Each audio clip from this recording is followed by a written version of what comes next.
Seguimos aquí en Contracara. El día de hoy hemos dedicado este programa para platicar sobre la educación en México, la educación en el mundo. Ya hemos hablado de todo lo que representa el reto de la educación en este país, las grandes carencias que tenemos como mexicanos y hacia dónde vamos. Eso es lo que quisiera que tuviéramos por un momento la atención, el hacia dónde vamos, qué viene, cuáles son los retos en el futuro. Para mí es un gran gusto poder platicar con Ricardo Calderón. Él es CEO de Outliers Consulting. Bill, gracias, Ricardo, por estar aquí con nosotros. ¿Cómo estás? Muchas gracias, Luis. Todo muy bien.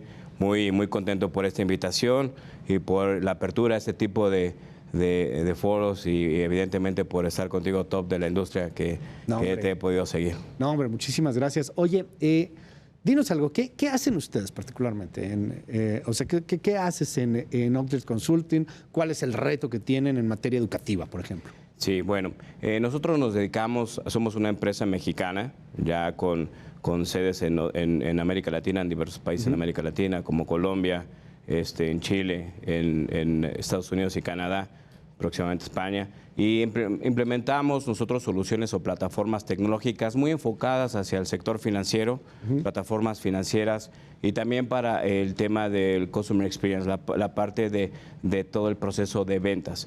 Esas tecnologías las hemos implementado en diferentes sectores, tanto en la industria de telecomunicaciones, bancarios, aseguradoras, consumos y hasta empresas de retail, para poder acelerar sus procesos comerciales, acelerar sus procesos de venta y sobre todo poder medir, analizar la satisfacción del cliente y poder mejorar sus productos. Este tema que me preguntaba sobre qué hacer sobre la educación y cómo formar ingenieros nos surgió hace mucho tiempo en Outliers el proyecto de cómo transformar este proceso tecnológico a través de la comunidad, a través de la sociedad. Hoy en la India se representa un país que genera muchos ingenieros y que le da cobertura sobre todo a la parte de Estados Unidos y Canadá y gran parte de Europa en temas de tecnología, y decidimos nosotros incursionar en ese modelo para desarrollar ingenieros que pudieran ofertar esas plataformas, esa tecnología hacia la propia América Latina e inclusive con el espíritu de desarrollar nuestra propia tecnología, ¿no? Hoy el avance muchas veces de Latinoamérica se ve un poco en retroceso porque la tecnología tarda hasta 10, 15 años en poderse implementar en América Latina, ¿no? Claro. Entonces nosotros hemos buscado desarrollar estos ingenieros para poder acelerar este proceso. Ya. Oye, dime un poco de este tema. ¿Qué tanto sigue siendo tan lento, o sea, en América Latina? Porque yo lo veo en un mundo tan globalizado y en donde todo está interconectado, en donde hay avances de redes y que se da en estos sistemas pues, de manera automática. ¿Sigue siendo un atraso de ese tamaño? O sea que, no sé, de repente surgen nuevas aplicaciones, nuevos modos de cobro, por ejemplo, en Estados Unidos o en Europa, y tardan mucho en llegar acá. ¿Cómo ves ese atraso en América Latina con respecto al mundo en esta época en donde, insisto, pues estamos súper conectados? Sí, sin duda. Aunque ha acelerado el ingreso a la tecnología, las plataformas, que inclusive ya en provincias de la Ciudad de México pueden tener acceso, ¿no?, a un teléfono, algún adolescente, inclusive interconectarse ya, sigue habiendo limitaciones para poder integrar la tecnología. Sobre todo hay un tema que es principal, es el costo de implementaciones de tecnologías para las diversas industrias, y luego una gran barrera que tenemos nosotros en Latinoamérica, que sigue siendo un poco el lenguaje, el idioma, poder adaptarlos. Muchas soluciones surgen en Alemania, surgen en otros países dentro de Europa, algunos en Estados Unidos, ¿no? Y es el tema de conectarlos a veces resulta un poco complicado el poder adoptarlos. Sobre todo esto ya deriva un poquito de la cultura latino. Nosotros hemos visto cómo desarrollar negocios en Norteamérica con Latinoamérica es muy diferente. Aquí nosotros en Latinoamérica nos gusta sentirnos apapachados, sentirnos mostrar esa calidez humana. Y evidentemente manejar la tecnología en nuestro lenguaje es a veces muy importante y lo valoramos mucho. Creo que todo eso influye mucho en que se pueda adoptar la tecnología también de manera rápida y eficaz en Latinoamérica. No es una barrera completa, sin embargo sí provoca un pequeño retroceso. Oye, a ver, en este asunto me llama la atención la vocación que hay entre los chavos, ¿no? Eh, ¿qué es lo que quieren los estudiantes mexicanos? O sea, ¿hacia dónde van y cómo se puede llegar a canalizar este asunto? O sea, veo que de pronto estás en una casa y llega el chavo y te dice, oye, yo quiero ser gamer, ¿no? No, hombre, ¿cómo crees? Estás loco. ¿Cómo vas a ponerte a jugar videojuegos y vivir de eso? ¿O cómo vas a poderte a desarrollar videojuegos y vivir de eso? Y no nos damos cuenta en un país tan conservador, en un país todavía tan a la vieja usanza como México, de que muchas de estas cosas no son el futuro, son el presente. ¿Cómo lo han visto en Outliers?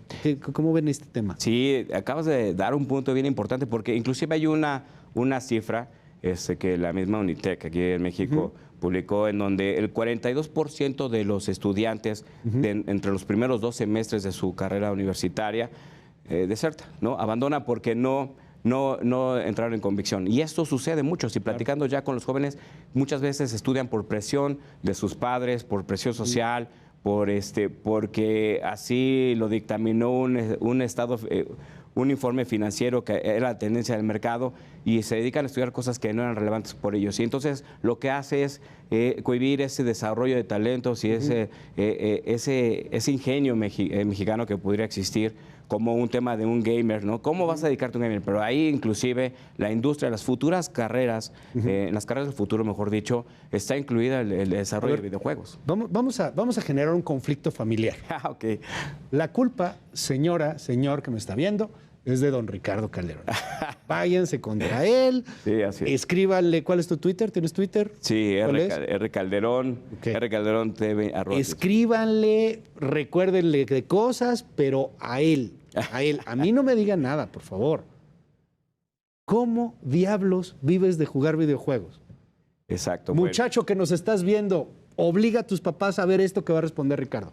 No, bueno, hay muchas formas de vivir desarrollando videojuegos.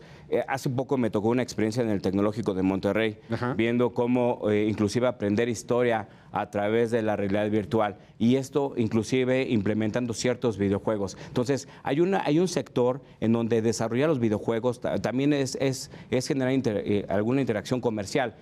Tenía un cliente hace poco que me pedía el desarrollo también de un tipo videojuego mezclado con realidad virtual para poder comercializar sus productos de cualquier persona, logrando navegar desde su casa por toda la tienda, logrando obtener todos los beneficios o descuentos que lo podrías hacer de manera presencial. Hay muchas formas en que inclusive hoy podrías hacer negocio de una manera divertida a través de videojuegos. Hoy lo hemos solamente esquematizado a que un tema de diversión y un tema de para vagos, ¿no? Hoy no, eso también implica ya una transformación inclusive a la forma de comercializar ya con la industria. Y es un cambio de paradigma en la educación, ¿no? O sea, cambia todo, absolutamente todo lo que entendíamos hace 20 años, hace 30 años, me siento tan viejo, con respecto a la educación, a la memorización, a la escuela de antes. Pero yo insisto en este tema, ¿cómo entras a la familia? ¿Cómo entras a cambiar, fíjese nada más lo chavorruco que me voy a escuchar, a cambiarte el chip de que es otro tema, de que tienes que entender que si el chavo quiere estudiar arte digital, más bien habría que impulsarlo. Que si quiere entrarle a temas de inteligencia artificial, más bien habría que impulsarlo. En un país en donde también hay las carencias como México, Ricardo. Es un gran reto. Correcto, sí, es un tema muy interesante. Yo creo que inclusive tomando la historia, ¿no? La propia revolución industrial nos llevó a una gran transformación que duró durante más de 150 años, esa revolución industrial, y que cambió la forma de hacer negocio, ¿no? Un tema de agricultura y comercio, a industrializarlo y hacerlo totalmente urbanizado. Ahora estamos viendo una época muy parecida, sobre todo que ahora es muy acelerada. La diferencia es que ahora es muy acelerado este crecimiento. Creo que hoy esa forma de poder sensibilizar a la familia, incluyéndolos en la tecnología, dejándolos ser partícipes. Esa pandemia nos ha dejado muchos aprendizajes. He visto cómo la gente, inclusive de la tercera edad, puede interactuar con sus nietos o con familiares mucho más jóvenes a través de la tecnología. Y creo que eso ha ayudado a romper un poquito esos paradigmas y saber los alcances que podemos llegar. A ver, te detengo ahí en un momento porque lo que dijiste de la revolución industrial creo que es un ejemplo maravilloso. No habíamos vivido desde el siglo XIX un cambio tan radical como este? De acuerdo a muchos expertos, no es algo que a mí se me haya ocurrido. En aquella revolución industrial surgieron aquellos llamados luditas, los que tenían terror del cambio. Algunos obreros llegaban y destruían las máquinas, y con toda razón les estaban quitando la chamba, y les quitaron mucha chamba. Al final, el invento de la máquina de vapor y todas estas automatizaciones tuvieron que cambiar la manera como se desarrollaba la humanidad y los trabajos. Hoy no está pasando algo similar. Yo veo las investigaciones que está haciendo Google, Uber, por ejemplo, también en automóviles que se manejan solos. Y dices, oye, ¿y qué va a pasar con los choferes? ¿Qué va a pasar con la gente que está ahí? Amazon, pues tiene, ¿qué? 40, 50% de su personal son robots. El mentado robot este amarillo que va por las cosas y las empaqueta y todo. De pronto escucho a algunos radicales y dicen, no, y de hecho tiene 50% porque quiere tener 50% de humanos, pero podría no tener casi ninguno. Entonces, ¿qué hacemos? O sea, ¿cuál es el futuro? Correcto. O sea, ¿cómo entras al futuro con esto? Es una época totalmente disruptiva, justo como sucedió en aquel entonces.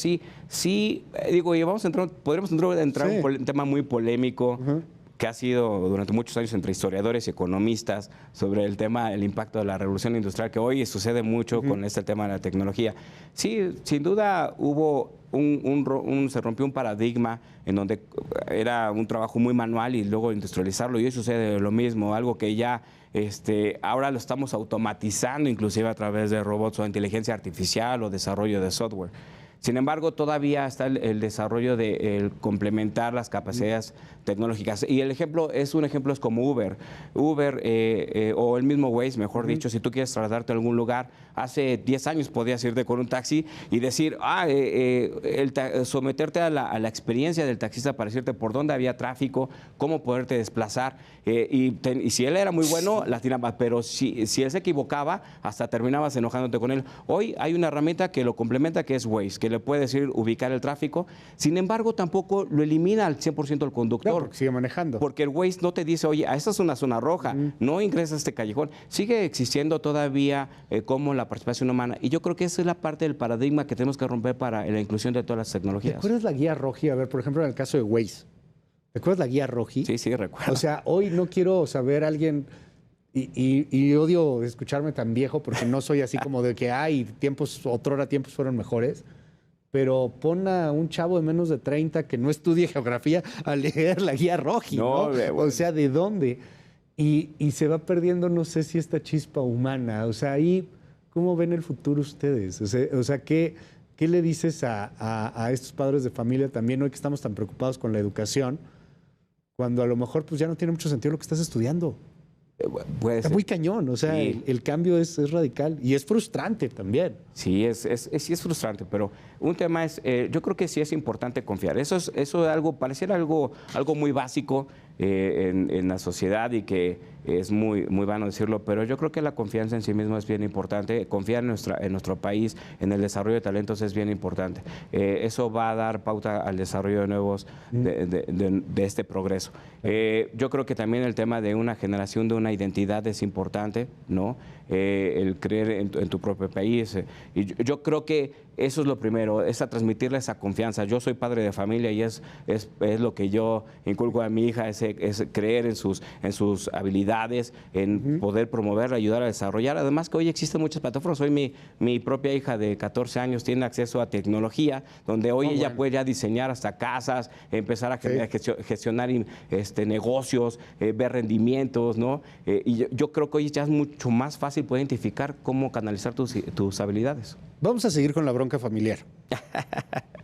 ¿Cuánto gana un diseñador de juegos o un gamer?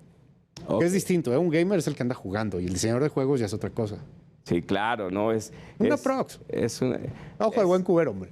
Va a ser que mucha gente sí me escriba sobre. Fíjenlo, que se vean contra Ricardo, ¿no? Pues él dijo...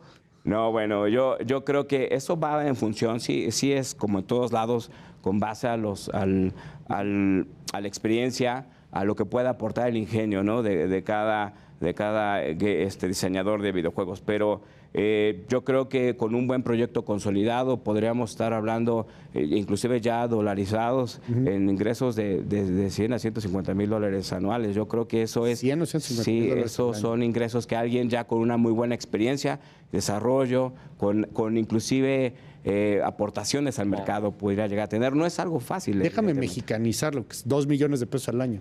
Sí, exactamente. Unos 160 mil pesos, 170 mil pesos al mes. Aproximadamente. Alguien de muy buen nivel es lo que está en la industria. Y bueno, sé que la gente que me escucha estará avalando lo que estoy... Y no estás hablando del dueño de la empresa de videojuegos. No. Estás hablando del cuate que va y del programa. desarrollo del talento, la gente que tiene el talento, ¿no? Los inversionistas, los que pueden ser dueños, hacen ese nivel de inversión sobre este tipo de talentos. Por ejemplo, veía esta carrera tan rara llamada arte digital. Y no sé, tuve la oportunidad de jugar. Yo la última vez que jugué era Mario Bros, ¿no? Entonces te imaginarás el tamaño de sorpresa que me dio cuando se me ocurre jugar este videojuego que es de ay, se me fue el nombre, es habla de Alejandría, están en esta parte de Egipto, cuando Alejandría era prácticamente el Nueva York de la antigüedad. Y me impactaba cómo el cuate avanzaba y se iban haciendo los árboles casi en tiempo real y eran un detalle brutal de las mentadas piedras, del caballo, de las armas. ¿Qué es eso? O sea, hay gente que está diseñando eso, hay gente que está diseñando el arma, que está diseñando el brillo del sol sobre el pasto. O sea, es impresionante. Sí, es impresionante ya todo lo que se ha logrado con ese desarrollo de tecnología. Y hablas del arte digital, pero inclusive todo lo que puede converger en esa situación, ¿no? O sea, los diversos tipos de áreas que pueden estar inmersas en el desarrollo de una aplicación de este nivel. O sea, y para todo eso, obviamente se estudia de otra manera ahora, Ricardo. O sea, porque pues antes era ir a la universidad. Es que cambió todo de manera muy radical. Ahora los veo súper autodidactas, de una manera en donde estudias a través de redes sociales como Discord, que ya son las últimas, en donde tienes interacción inmediata. ¿Cómo ha cambiado eso en la juventud? Sí, ha cambiado ya mucho. Yo creo que también el tema de las redes sociales, el cómo se hacen este tipo de comunidades, ha hecho estos grandes cambios. Hace poco veía cómo aplicaban un examen en una universidad, en donde, oye, está el conflicto bélico ahora en Ucrania y Rusia, y tomando en cuenta la historia y lo que hemos repasado sobre otros tratados en la Segunda Guerra Mundial, en la Primera Guerra Mundial, ¿cómo resolverías ese conflicto, ¿no? Entonces, hoy el tipo de formación no es como tal vez a ti y a mí, porque somos de la misma generación. Pues sí. Somos generación 83. Nos tocaba, ¿no? un tema de un examen con respuestas y tal vez selección múltiple. Aquí no, aquí es cómo generas tú un postulado y es algo mucho más dinámico. Oye, para cerrar, ¿cómo pueden ayudar ustedes? O sea, que hablando a mucha gente que te está escuchando en estos momentos, que te está viendo en estos momentos, que ya generaste una división familiar. Ok, ahora, ¿cómo pueden apoyar? O sea, ¿qué hacen ustedes? Nosotros desarrollamos a través de un programa interno que se llama Outliers Performance School, en donde ayudamos a desarrollar ingenieros. Es como una incubadora de ingeniería que dura cerca de 18 meses, en donde también converge un centro de excelencia que está de acuerdo a cada industria bancaria, telecomunicaciones, alimentos, retail. Vamos viendo mejores prácticas en los diversos procesos de negocio. Ahí incursionamos a los ingenieros y llevan un proceso tipo maestría de 18 meses donde los logramos especializar y entregarlos a la industria. ¿Estás buscando talento?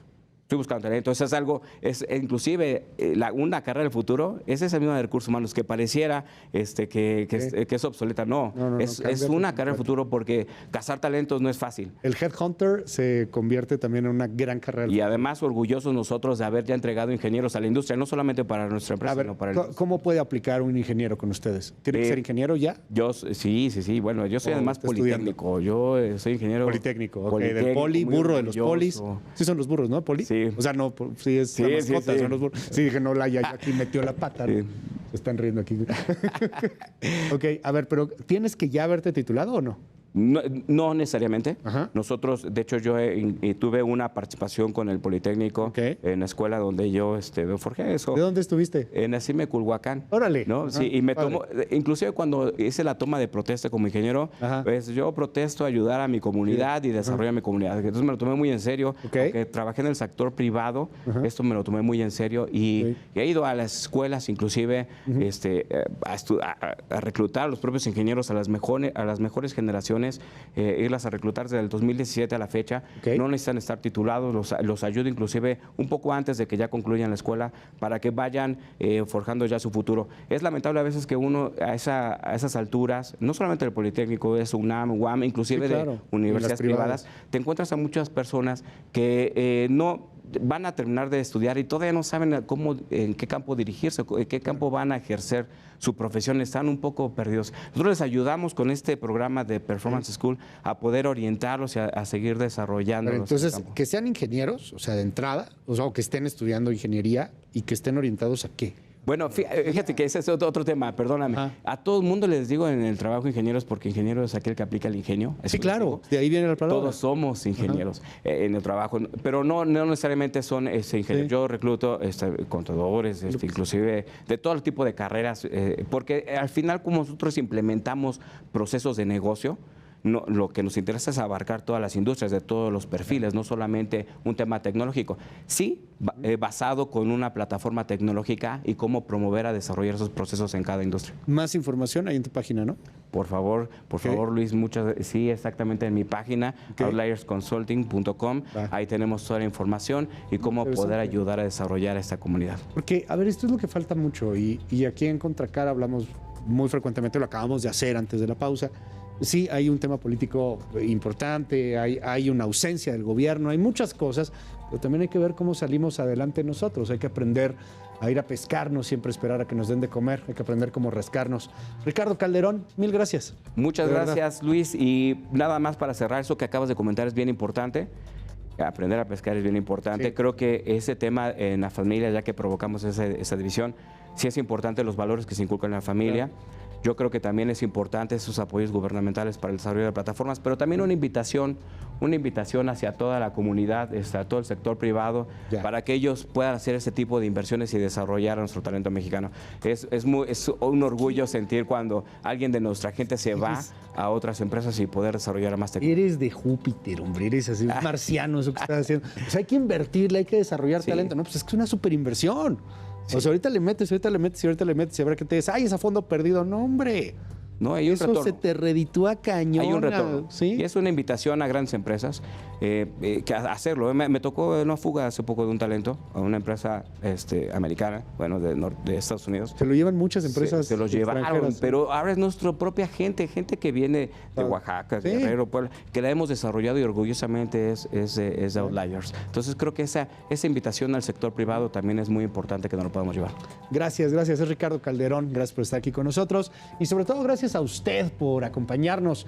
Bonita noche, descanse, nos vemos próximamente, nos vemos ya sabe dónde, ya sabe cuándo.